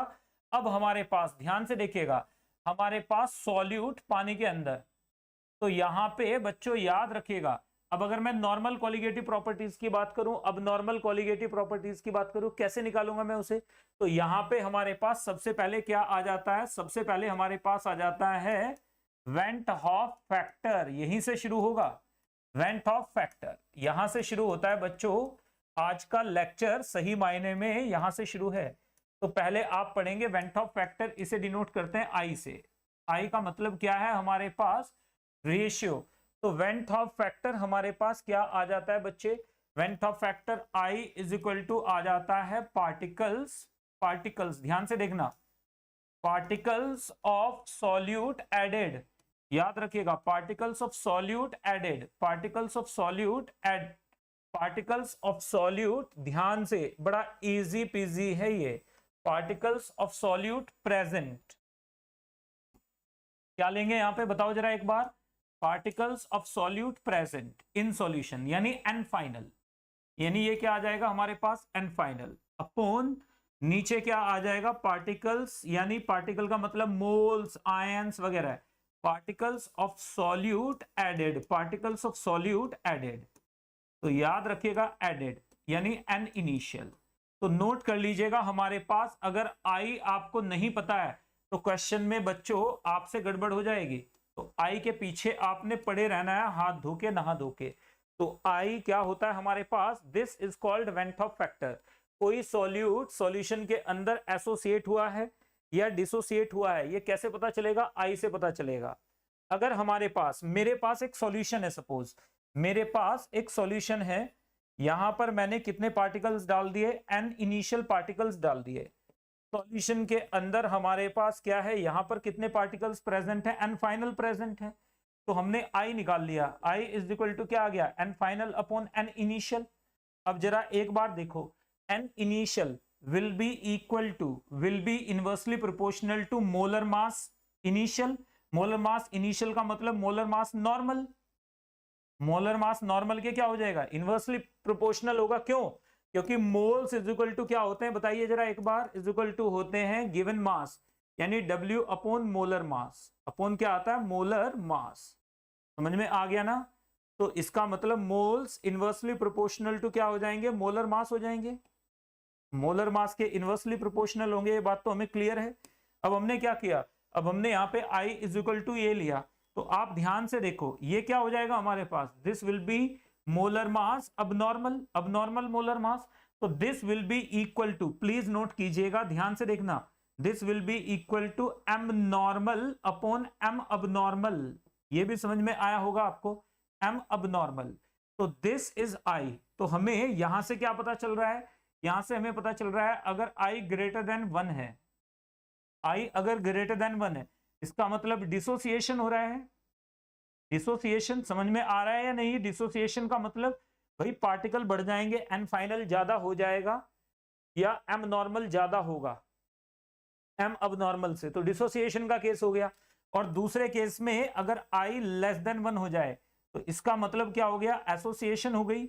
एसोसिएशन का मतलब हो गया हमारे पास क्या हो जाएगा? हमारे पास I लेस देन 1 हो जाएगा। और अगर I हमारे पास क्या हो जाए? 1, तो इसका मतलब नो एसोसिएशन, कोई एसोसिएशन नहीं है।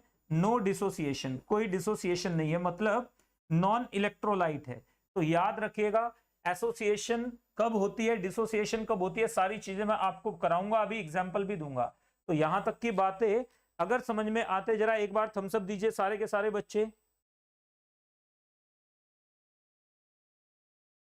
सारे के सारे बच्चे एक बार थम्स अप दीजिएगा।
तो यहाँ पर बच्चे कुछ बोल रहे हैं रीनीट हो जाए, कुछ बोल रहे हैं नो रीनीट, तो मतलब मिक्स्ड रेस्पॉन्स रहता ही है।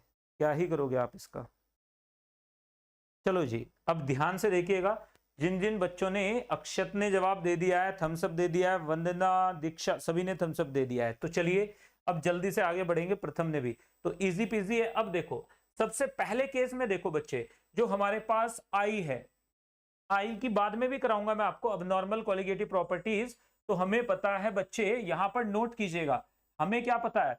हमें पता है कि, हमें पता है बच्चे, हमारे पास क्या हो जाएगा? N final will be directly proportional to ACP, यानी अबनॉर्मल कोलिगेटिव प्रॉपर्टी, और n initial will be directly, यानी कोई एसोसिएशन डिसोसिएशन ना हो, तो that will be directly proportional to NCP.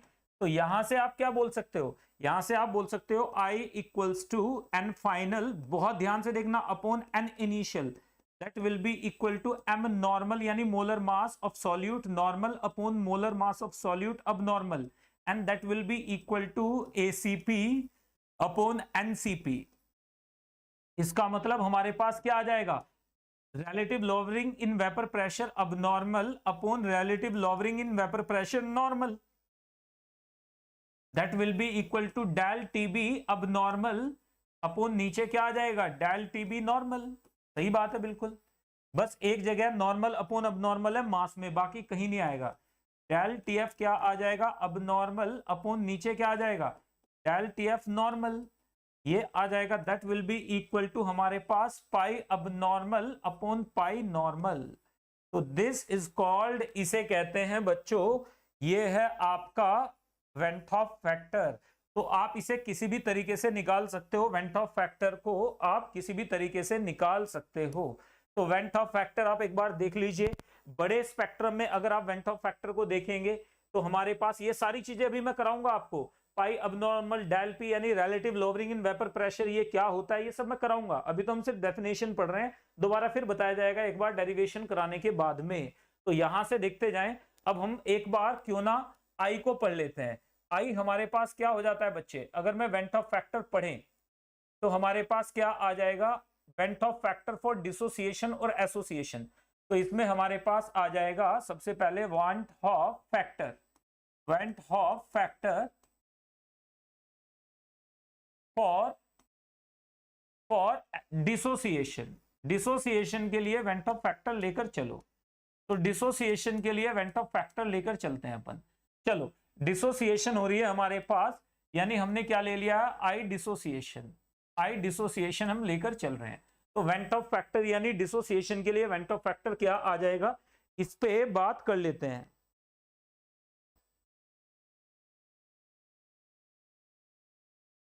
चलिए अब हम नेक्स्ट की तरफ मूव करते हुए यहां पर देखिएगा, van't Hoff factor for dissociation. तो van't Hoff factor for dissociation हमारे पास क्या आ जाएगा बच्चों, वेंट ऑफ फैक्टर मैंने मान लिया मेरे पास एक सॉल्यूट है, ध्यान से देखना, मेरे पास एक सॉल्यूट है AN, मेरे पास वेंट ऑफ फैक्टर कितना हो जाएगा पूरे डिसोसिएशन के लिए। यहां पर देखो एक सॉल्यूट है AN, ये चेंज होके किसमें कन्वर्ट हो रहा है, ये कन्वर्ट हो रहा है हमारे पास Na में। ये किस में कन्वर्ट हो रहा है, Na में। तो n क्या हो जाएगा मेरे पास, जल्दी से बताइए वंदना, n की वैल्यू क्या होगी यहाँ पे, व्हाट इज n हियर, हमारे पास An टूट के क्या बना रहा है, Na बना रहा है। तो n क्या हो जाएगा यहाँ पर, n इज इक्वल टू है हमारे पास number of particles, number of particles formed by dissociation of one particle, by dissociation of one particle, dissociation of one particle, one particle, एक पार्टिकल से कितना बनेगा उसे n बोलेंगे। जैसे इधर देखो, जैसे हमारे पास AlCl3 है, टूट के क्या बना रहा है, बना रहा है Al3 प्लस 3Cl माइनस। तो n की वैल्यू कितनी हो गई, 4 हो गई।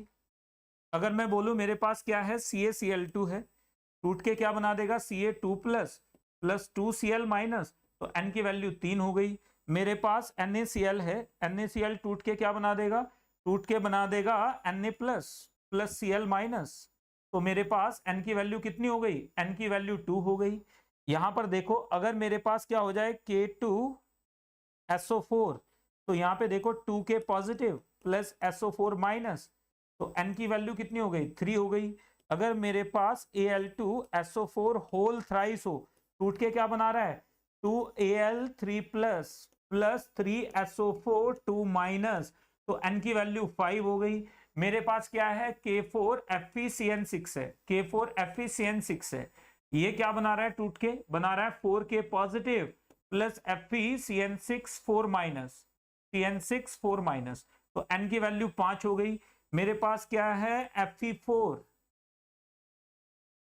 FeCN6 होल थ्राइस फेरिफेरोसाइनाइड, तो ये टूट के क्या बनाएगा, 4Fe3 प्लस 3FeCN6 4 माइनस, तो यहां से n की वैल्यू कितनी हो गई, 7 हो गई। अगर मेरी बात अगर समझ में आई हो बच्चों तो जल्दी से मुझे बता दो कि सर बात क्लियर है, n की वैल्यू हमें बिल्कुल क्लियर है, अब तो गड़बड़ होने का सवाल ही नहीं उठता, अब तो गड़बड़ होने का सवाल ही नहीं उठता। n की वैल्यू यहां पर तो n ही है, n की वैल्यू यहां पर तो n ही है। जल्दी से मुझे बता दो कि टूटने से कितना बनेगा। देखो ये मैं कितना सिस्टमैटिक लेकर चल रहा हूं चीजों को,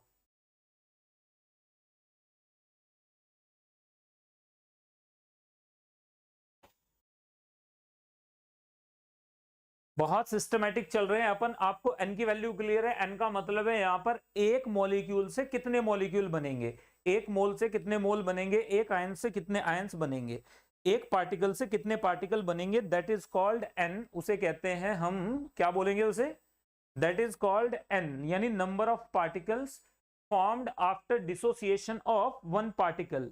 जल्दी से बताओ, क्लियर क्लियर क्लियर।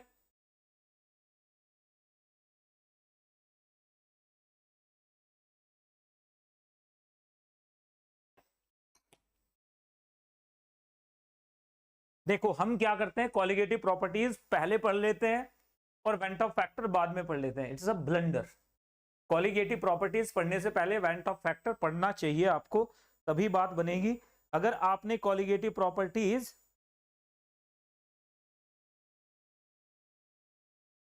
चलिए चलिए चलिए नेक्स्ट की तरफ बच्चों। तो ये इजी पीजी लेमन स्क्विजी है। अब देखो जरा एक बार, अगर मैं वेंट ऑफ फैक्टर की बात करूं तो डिसोसिएशन के लिए, तो निकाल लेते हैं जरा एक बार van't Hoff factor for dissociation. यहां पर देखो जरा एक बार, मेरे पास ए एन है, टूट के बना रहा है एन ए। हमने मान लिया इनिशियल मोल्स कितने थे इसके इनिशियल कितने थे, एन इनिशियल थे, इसके 0 थे शुरुआत में, t इक्वल टू 0 पे। फाइनली क्या हो गया, ये 0 हो गया, इसके कितने बन गए हमारे पास, ये बन गए n initial.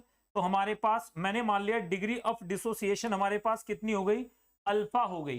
Degree of dissociation हमारे पास कितनी है, अल्फा है। तो यहां पे मैंने मान लिया इसका हमने एक ही मोल लिया है। हमने क्या मान लिया, इसका हमने एक मोल लिया है। इसका हमने कितना लिया है, 1 मोल। इसका 0 है, तो ये 1 माइनस अल्फा, इसका कितना बनेगा, एन अल्फा बनेगा।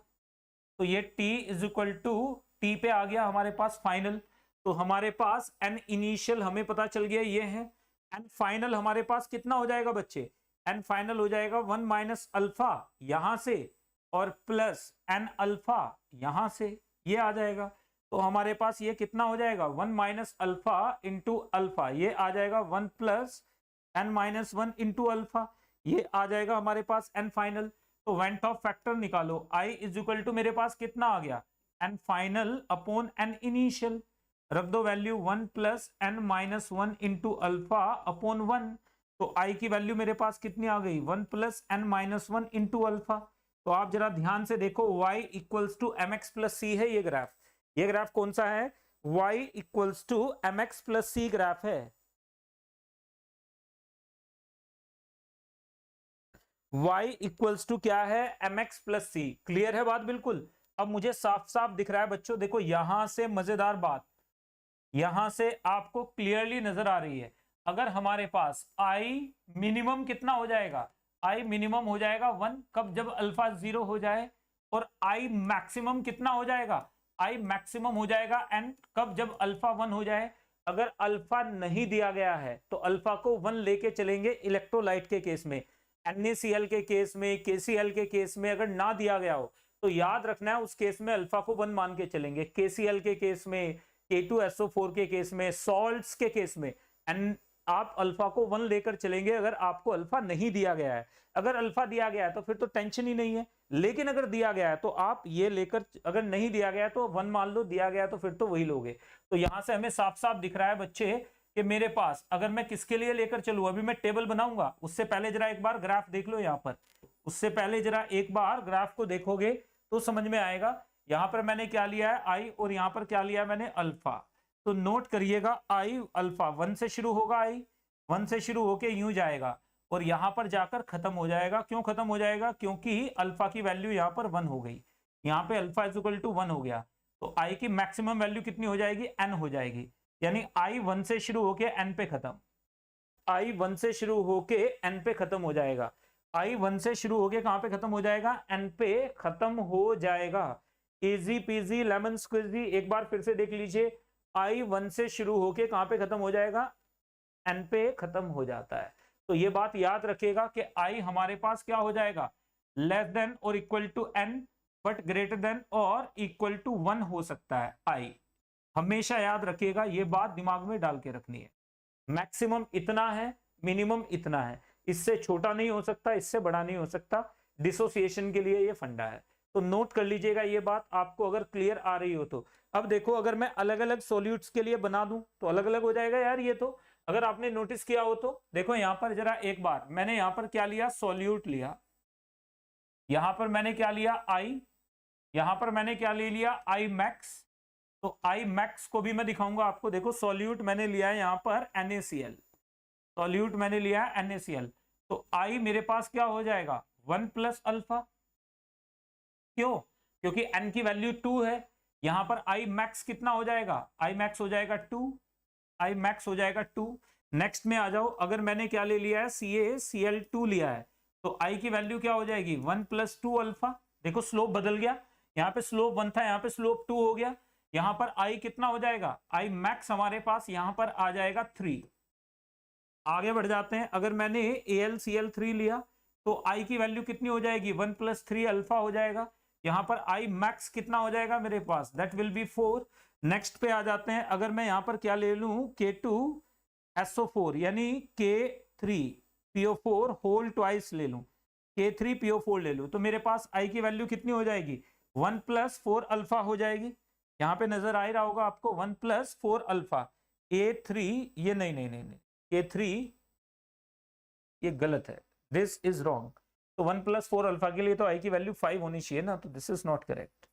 तो यहाँ पे मेरे पास क्या आ जाएगा, यहाँ पे आ जाएगा Ca3PO4 होल ट्वाइस।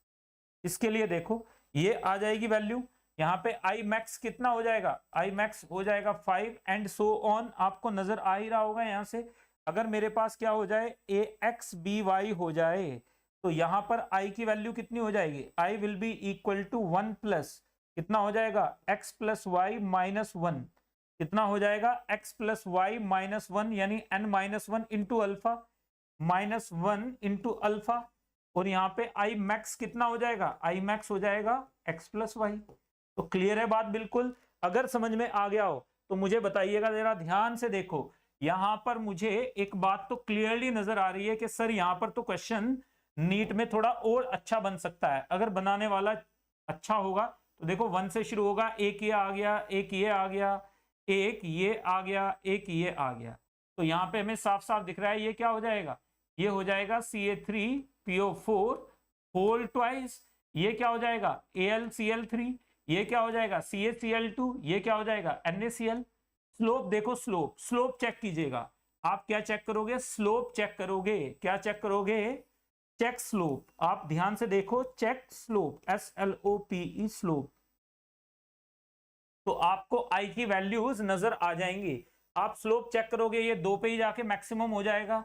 यहां पर देखो ये 3 पे जाके मैक्सिमम हो रहा है, ये 4 पे जाके मैक्सिमम हो रहा है, ये 5 पे जाके मैक्सिमम हो रहा है। ये कितना है, ये 4 है, ये 3 है, ये 2 है। तो क्लियर है कि नहीं क्लियर है, ये 1 है। तो अगर मेरी बातें आपको समझ में आते तो जरा एक बार कमेंट सेक्शन में बता दो कि सर जी मजा आ गयो, क्लियरली समझ में भी आ ही गयो। चलिए जल्दी से जी।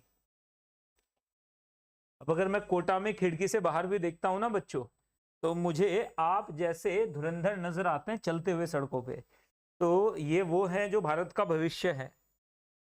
अभी कोचिंग कर रहे हैं लेकिन कल ये किसी कॉर्पोरेट ऑफिस में बैठ के या किसी यूनिकॉर्न के फाउंडर बनेंगे।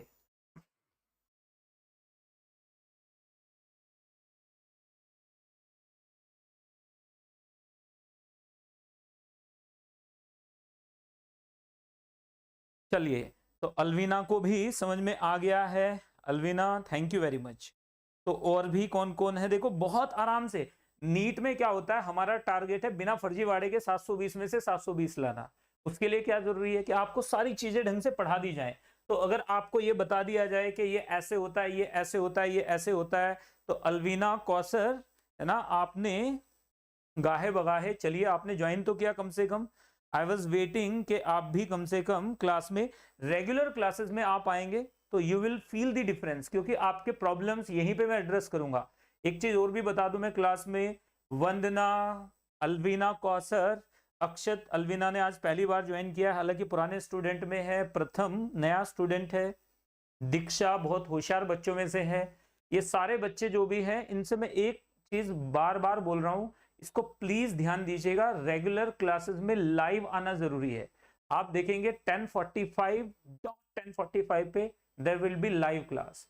आप 1 मिनट इधर उधर कभी कभार हो जाए, नेटवर्क का इश्यू हो जाए, अदरवाइज नहीं होगा। 99.9% we are taking this damn serious. आप भी इसे सीरियस लेके चलो, क्योंकि आप देखेंगे अब से कुछ दिनों बाद आपको मतलब इंप्रूवमेंट भी दिखेगा और क्वेश्चंस में कॉन्फिडेंस भी आएगा। जब एक ही चीज को इतनी प्रैक्टिस कर लेते हो ना कि नीट के लेवल पे आप पहुंच जाएं, तो फिर दिक्कत नहीं होती। रियल एग्जाम में आपको दिक्कत नहीं होती if you face each day as if you are going to take the exam tomorrow. तो चलो अब नेक्स्ट की तरफ मूव करेंगे। ये रहा आपके लिए सॉल्यूट, ये आई मैक्स, तो इजी पीजी है। एन की वैल्यू हमें दिख रही है यहाँ पे, तो ये आपको नोट करते हुए आगे बढ़ना है। अब चलिए आगे बढ़ते हुए बच्चे, यहां पर हमने बात की किसकी, यहां पर हमने बात की है बच्चे एसोसिएशन की। तो डिसोसिएशन में एक बात तो क्लियर है कि आई की वैल्यू हमेशा ग्रेटर देन 1 होती है। इसका मतलब एसीपी यानी abnormal colligative property normal colligative property से तो ज्यादा ही होगी। अब यहां से क्यों ना आगे बढ़ जाएं, बात करें आई एसोसिएशन की, यानी वेंट हॉफ फैक्टर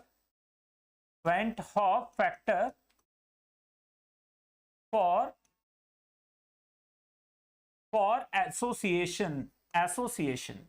तो आपको एक बार बता देता हूं, went Hoff factor for association को IA बोलते हैं। इससे पहले पिछले वाली चीजों में याद रखिएगा बच्चों, यहां पर देखो जहां कहीं आपको KCl कोई भी कार्बोक्सिलिक एसिड नजर आ जाए, कोई भी आपको कार्बोक्सिलिक एसिड K2SO4 H2SO4 कोई भी एसिड, एनी एसिड कोई भी एसिड नजर आ जाए, कोई भी बेस नजर आ जाए, यहां पर देखिएगा इसके अलावा CaCl2 कोई भी सॉल्ट नजर आ जाए, एनी सॉल्ट, तो आप क्या लेकर चलोगे, एनी सॉल्ट। अगर आपको दिया गया हो तो हमेशा कंसिडर ID को कंसिडर कर लीजिएगा। जब भी आपको कोई सॉल्ट दिया जाए तो हमेशा याद रखना है आपने ID को कंसिडर करना है। हालांकि मैं क्वेश्चंस के थ्रू प्रैक्टिस कराऊंगा आपको, हर कॉलिगेटिव प्रॉपर्टी की अपन जम के प्रैक्टिस करेंगे, हर कॉलिगेटिव प्रॉपर्टी की हम जम के प्रैक्टिस करेंगे। खैर पॉइंट की तरफ बढ़ते हैं। आज एक क्वेश्चन वेंट ऑफ फैक्टर पे आपसे अभी पूछूंगा मैं। तो यहां पर IA यानी एसोसिएशन में याद रखिएगा, अगर हमारे पास एसोसिएशन में क्या हो जाए, एसोसिएशन में सपोज n पार्टिकल्स मिलके क्या बना दें, AN बना दें, तो हमारे पास क्या हो जाएगा, जैसे 2A मिलके क्या बना रहा है, A2, तो इसे बोलेंगे डाइमराइजेशन। अगर हमारे पास क्या है 3A मिलके क्या बना रहा है, A3, तो इसे क्या बोलेंगे, ट्राइमराइजेशन बोलेंगे, इसे ट्राइमराइजेशन बोलेंगे। अगर हमारे पास 4A मिलके क्या बना रहा है, A4 बना दे रहा है, तो इसे क्या बोलेंगे, टेट्रामराइजेशन बोलेंगे। ये हमारे पास टेट्रामर हो गया। और अगर हमारे पास Na मिलके क्या बना दे, AN बना दे, तो इसे पॉलीमर बोलते हैं। आप लोगों ने सुना भी होगा पॉलीमर, तो इसे पॉलीमर बोलते हैं। तो हमें ये पता चल गया कि हमारे पास एसोसिएशन भी होती है। तो अब यहां पर एसोसिएशन में, अब आप ध्यान से देखो, एसोसिएशन का मतलब समझिएगा, एसोसिएशन कब होती है, आप किसी पार्टी में गए जिस पार्टी का आप हिस्सा नहीं है, आप किसी ऐसी बज़्म में पहुंच गए, किसी ऐसी पार्टी में, किसी ऐसे सेलिब्रेशन में पहुंच गए जिसका आप हिस्सा नहीं है, तो यू विल फील आइसोलेटेड, तो आप सिकुड़ के बैठोगे आराम से। तो वैसे ही सॉल्यूट के साथ भी होता है। सॉल्यूट को आपने एक ऐसे सॉल्वेंट के अंदर डाल दिया जहां पे उसकी एक्सेप्टेबिलिटी ही नहीं है, जहां पे उसकी क्या है, एक्सेप्टेबिलिटी नहीं है, तो वहां पे क्या हो जाएगा। तो याद रखिएगा, वो कहावत है बड़ी अच्छी सी, एक बज़्म जाना में नहीं है ना, बज़्म जाना में नशिस्तें नहीं होती मखसूस। तो ये वही वाला फंडा है। यहाँ पर बच्चों सॉल्वेंट डिपेंडेंट है, यहाँ पे सॉल्यूट की कोई औकात नहीं है, जब तक सॉल्वेंट नहीं चाहेगा सॉल्यूट उसके अंदर नहीं घुस सकता। तो ये बात याद रखिएगा, सॉल्यूट डिसोसिएट या एसोसिएट होगा, सॉल्वेंट के ऊपर बेस्ड है। तो यहां पर अब जरा एक सेकंड के लिए ध्यान से देखोगे और समझोगे आप, अगर मैंने, ये मेरे पास क्या है, एसिटिक एसिड है, ये मेरे पास एसिटिक एसिड है, दिस इज एसिटिक एसिड, ये एसिटिक एसिड है। अब मैंने इसे अगर पानी में डाल दिया, अगर मैं इसे किसमें ले लूं, पानी में ले लूं, पानी में ले लूं, तो पानी मेरे पास क्या है, पोलर, पानी मेरे पास क्या है, पोलर, तो ये टूट जाएगा, किसमें कन्वर्ट हो जाएगा, CH3COO- प्लस H+ में टूट जाएगा। थोड़ा बहुत टूटेगा लेकिन टूटेगा। लेकिन मैंने इसे बेंजीन में डाल दिया, किसमें डाल दिया, C6H6 में डाल दिया, बेंजीन में डाल दिया। बेंजीन भाई साहब क्या है, ये तो बिल्कुल नॉन पोलर है, ये तो बिल्कुल नहीं टूटने देंगे, तो नॉन पोलर है। तो याद रखिएगा, आपको मालूम है कि क्या हो जाता है नॉन पोलर के अंदर, अगर इसे जाना है तो नॉन पोलर बनना पड़ेगा। नॉन पोलर बनने का इसके पास क्या तरीका है, नॉन पोलर बनने का इसके पास क्या तरीका है, इंटरनल कैंसिलेशन, यानी ये अपने आप की जितनी भी इसके हाइड्रोजन, जितने भी डाइपोल हैं वो सब कैंसिल कर दे। कैसे कैंसिल करेगा ये डाइपोल को, ये मेरे पास कार्बन है, देखो ये मेरे पास क्या है, नेगेटिव, ये मेरे पास हाइड्रोजन है और ये मेरे पास है पॉजिटिव। अगर ये दूसरे के साथ ऐसे बना ले, यहां पर क्या आ जाए H, यहां पे O दिस, यहां पे क्या आ जाए C डबल बॉन्ड O। तो आप देखो जरा एक बार, ये एक दूसरे से क्या हो गया, डाइमर बन गया कि नहीं बन गया। तो ये डाइमर बन के क्या करेगा, डाइपोल डाइपोल को कैंसिल कर देंगे। तो यहां पर जब भी कभी आप बेंजीन के अंदर, बेंजीन में जब भी कभी आप किसी फिनोल को डालेंगे तो भी डाइमर बन जाएगा। बेंजीन में आप किसी भी एसिड को डालेंगे, कार्बोक्सिलिक एसिड को, तो ये क्या करेंगे, डाइमर बना लेंगे। क्या बना लेंगे, ये डाइमर बना लेंगे। एनसीईआरटी में से ही ये मैंने उठाया है बच्चों, तो कोई बाहर की चीज नहीं है। तो इसका मतलब ये हो गया कि जब भी कोई एसिड को आप बेंजीन के अंदर डालेंगे, चाहे वो फिनोल हो, ऑर्गेनिक एसिड हो या कार्बोक्सिलिक एसिड हो, ये सब के सब बेंजीन के अंदर जाते ही क्या कर लेते हैं, डाइमर बना लेते हैं।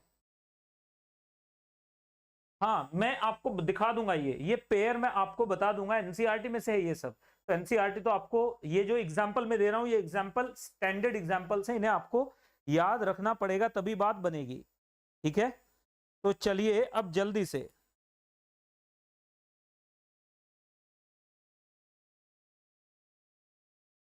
Clear clear clear. तो एक बार जल्दी से आप मुझे बताएंगे, अक्षय शर्मा, अलवीना कौसर, आप भी मुझे बताएं फटाफट से। वंदना जी, तो वंदना, दीक्षा डांडा, आप भी बताइएगा। तो देखो यहां से हमारे पास क्या है, वेंट ऑफ फैक्टर हमें पता चल चुका है। चलिए लिख लेते हैं जरा एक बार वेंट ऑफ फैक्टर को। तो हमारे पास वेंट ऑफ फैक्टर में हमें साफ साफ दिख रहा है कि वेंट ऑफ फैक्टर हमारे पास क्या हो जाएगा बच्चे, अगर मेरे पास Na टूट के बना रहा है Na एसोसिएट होके ये बना रहा है, मैंने मान लिया इसका मेरे पास 1 है, इसका 0 है, T is equal to 0, let degree of association be beta. तो ये 1 माइनस बीटा हो जाएगा, ये कितना बनेगा, ये बनेगा बीटा अपॉन एन। पता कैसे, कैसे पता चलेगा ये बीटा बाई एन बनेगा, ये कैसे पता चलेगा बीटा बाई एन बनेगा, सिंपल भाई, इधर देखो यूनिटरी मेथड लगा लो, ये खाता है इतनी रोटी, वो खाता है इतनी रोटी, दोनों ने खाई कितनी रोटियां, दोनों ने सब निपटा दिया, तो बिल्कुल वैसे ही करना है और कुछ नहीं। यहां पर देखो जरा एक बार t इक्वल्स टू 0 था, ये मेरे पास क्या था, t इक्वल्स टू 0। अब देखो यहां पर एक से बनता है, n से बनता है an, एक से बनेगा 1 बाई एन, तो बीटा से कितना बनेगा, बीटा बाई एन। तो डिग्री ऑफ एसोसिएशन मैंने मान लिया यहां पर बीटा है, तो t इक्वल्स टू टी पे यहां पे बीटा क्या है, डिग्री, डिग्री का मतलब एक में से कितना, degree of association, degree of association, degree of association हमारे पास क्या है, बीटा है, ये हमें पता चल चुका है। अब हमने क्या किया है, डिग्री ऑफ एसोसिएशन को हमने ले लिया, ये 1 बीटा है, ये हमारे पास है, ये इतना है, तो यहां पे हमारे पास क्या आ जाएगा जी बच्चों, जरा एक बार कमेंट सेक्शन में बताएंगे सारे के सारे बच्चे। ये हमारे पास है, ये हमारे पास है, ये हमारे पास है, अगर हम यहां पर ले लें तो हमारे पास एन इनिशियल कितने हैं 1, एन फाइनल हमारे पास कितने हो जाएंगे, बताओ जरा एक बार अक्षत, एन फाइनल कितना हो जाएगा, 1 माइनस बीटा और प्लस बीटा बाई एन। तो यहां से कितना हो जाएगा, 1 plus 1 by n minus 1 into beta.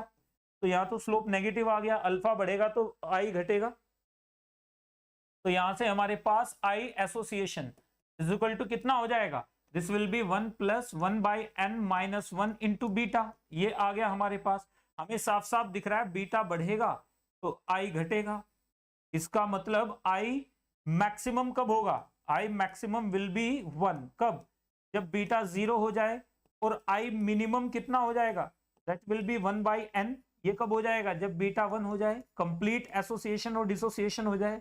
बताओ जरा एक बार जल्दी से सारे के सारे,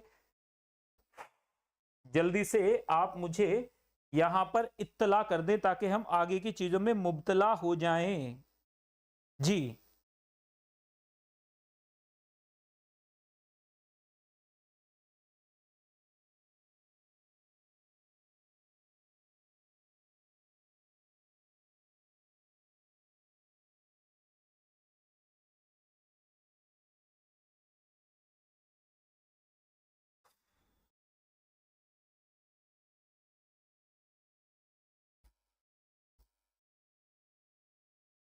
चलिए अक्षत को भी क्लियर है, तो यहां से देखो ये हमारे पास आ गया। तो अब जरा एक बार एसोसिएशन के लिए लिख लेते हैं। यहां पर देखो, अगर हमारे पास 2a changing into 2a changing into a2 है, तो हमारे पास i कितना हो जाएगा? i हो जाएगा 1 माइनस अल्फा बाई 2। i कितना हो जाएगा? 1 माइनस अल्फा बाई 2। और i मिनिमम कितना हो जाएगा हमारे पास? 1 बाई 2। चेक कर लो आप, अल्फा की वैल्यू 1 रख के देखो। अगर हमारे पास 3a चेंजिंग इनटू a3 है, तो यहाँ पे i कितना हो जाएगा? i एसोसिएशन कितना हो जाएगा? 1 माइनस, ध्यान से देखिएगा यहां पर कितना आ जाएगा, ये a3 में कन्वर्ट हो रहा है, तो 1 बाई एन माइनस 1, तो यहाँ पे आ जाएगा 2 बाई 3 अल्फा। यहाँ पे कितना हो जाएगा? i is equal to I minimum is equal to आ जाएगा 1 माइनस 2 बाई 3 यानी 1 बाई 3। नेक्स्ट पे आ जाओ, यहाँ पर 4a है, टेट्रामर बन रहा है, तो a4 आ जाएगा। तो i एसोसिएशन हमारे पास आ गया 1 माइनस 3 बाई 4 अल्फा। तो यहां से हमारे पास i is equal to I minimum कितना आ जाएगा बच्चे? 1 बाई 4, यानी टेट्रामर के लिए ये हो जाता है I minimum. And so on, आप ऐसे ही चलते चले जाएंगे। अगर मैं यहाँ पर एक जिराफ बना दूं, जीब्रा बनाओगे कि जिराफ बनाओगे? बताओ जरा एक बार। चलिए जिराफ ही बना लेते हैं। यहाँ पे मैंने लिया है आई एसोसिएशन, और यहाँ पे मैंने लिया है बीटा, अल्फा ले लिया मैंने, यहाँ पे इसे बीटा कर लीजिएगा, सॉरी, यहाँ पे इसे हमने क्या कर लेना है? बीटा कर लेना है, बीटा बाई 2, ये बीटा। यहाँ पर भी क्या आ जाएगा? बीटा। तो यहाँ पे बीटा लिया है हमने, तो हमारे पास ग्राफ कैसे आएगा? कुछ ऐसे आएगा ग्राफ। देखो आप जरा एक बार, जैसे जैसे बीटा बढ़ेगा आई बढ़ता चला जाएगा, आई घटता चला जाएगा, यानी नेगेटिव स्लोप। कैसे आएगा? आई इक्वल्स टू आ जाएगा 1 plus 1 by n minus 1 into alpha. तो हमें साफ साफ दिख रहा है कि y इक्वल्स टू क्या आ जाएगा हमारे पास? यम यक्स प्लस सी। आप ध्यान दो, y is equal to m x plus c है कि नहीं है? तो यहां से हमारे पास ये स्लोप हो जाएगा, ये x हो जाएगा, ये c हो जाएगा, और ये y हो जाएगा। Easy peasy lemon squeezy. तो यहां तक की चीजें अगर समझ में आ गई हो तो अपन आगे बढ़ेंगे बच्चों। देखो बहुत मजेदार चीजें हैं ये। तो चलो खैर, अभी सुप्रीम कोर्ट की आज हियरिंग चल रही है, तो अभी के लिए, आज के लिए बस इतना ही। कल अपन फिर मुलाकात होगी, कल फिर मिलते हैं क्लास में। यहीं तक का आपने करके आना है आज। कल जब हम लोग दोबारा से क्लास में मिलेंगे तो बात करेंगे इसके बारे में। तो कल कॉलिगेटिव प्रॉपर्टीज एक बार पढ़ के आइएगा। कल वेंट ऑफ फैक्टर पे मैं आपको 4 से 5 क्वेश्चंस कराऊंगा। पहले 4-5 क्वेश्चंस वेंट ऑफ फैक्टर पे होंगे। नीट के पीवाईक्यूज करेंगे हम 3-4, उसके बाद हम सीधे जंप कर जाएंगे कॉलिगेटिव प्रॉपर्टीज में आरएलवीपी पे। मजा आएगा आपको आरएलवीपी पढ़ने में for sure. Thank you very much, have a good day बच्चों, अपना ध्यान रखिए, टेक केयर, नमस्कार, आदाब, सत श्री अकाल, जय हिंद। हाँ, एटॉमिक स्ट्रक्चर का एक क्वेश्चन है, पूछो पूछो पूछो भाई। ये तो यार आपने मेरे दिल की बात छीन ली। मैं तो चाहता हूं कि आप मुझसे क्वेश्चन किसी का भी पूछिए, एटॉमिक स्ट्रक्चर का छोड़िए, जिस चैप्टर का क्वेश्चन केमिस्ट्री का होना चाहिए बस। Organic, inorganic, physical, at any point of time, I won't let you down बच्चों। आपसे ये नहीं बोला जाएगा क्यों पूछा, आप पूछिए। मैं तो चाहता हूं कि क्वेश्चंस लेके आए, क्योंकि बच्चा जब लिक्विड सॉल्यूशंस पढ़ रहा है, अलविना अगर अभी लिक्विड सॉल्यूशंस क्लास में पढ़ रही है, अगर दीक्षा अभी लिक्विड सॉल्यूशंस क्लास में पढ़ रही है, तो घर पे कुछ प्रैक्टिस भी तो कर रही होगी ना, रिवीजन भी तो चल रहा होगा। उस रिवीजन में से भी डाउट आएंगे, वो डाउट लेने की जिम्मेदारी किसकी है? हमारी है। तो आप पूछिए हमसे। तो जल्दी से एक क्वेश्चन बोलो बोलो बोलो। अरे क्वेश्चन, अच्छा एटॉमिक स्ट्रक्चर का एक क्वेश्चन दे दो। ओके, एटॉमिक स्ट्रक्चर का एक क्वेश्चन दे देता हूं मैं, अभी कितना ही टाइम लगेगा। ये रहा एटॉमिक स्ट्रक्चर का, बहुत सिंपल सा क्वेश्चन है। यहां पर हमारे पास क्या है?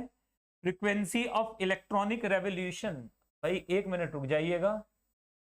ये रहा, frequency of electronic revolution is equal to minus, हमें दे दिया गया है, यहां पर हमें दे दिया गया है माइनस नहीं, frequency of electronic revolution is equal to हमें दे दिया गया है A into e I upon B into हमें दे दिया गया है this equals to A upon e I. क्या प्रॉब्लम है भाई, ये गड़बड़ कर रहा है। ये चाह रहा है कि क्वेश्चन ना दिया जाए, और हम चाह रहे हैं कि क्वेश्चन दे ही दिया जाए। अपॉन क्या आ जाएगा? H into n raise to the power B। Find A plus B equals to what? ये क्या है? Fn is frequency of electronic revolution, frequency of electronic revolution in n मतलब nth orbit, in nth orbit. ये हमें दिया गया है, निकाल के लाइएगा। तो चलिए, this is homework for you, ये आपके लिए होमवर्क है। तो थैंक यू वेरी मच, कल फिर मिलते हैं, तब तक के लिए टेक केयर बच्चों, bye bye, God bless you.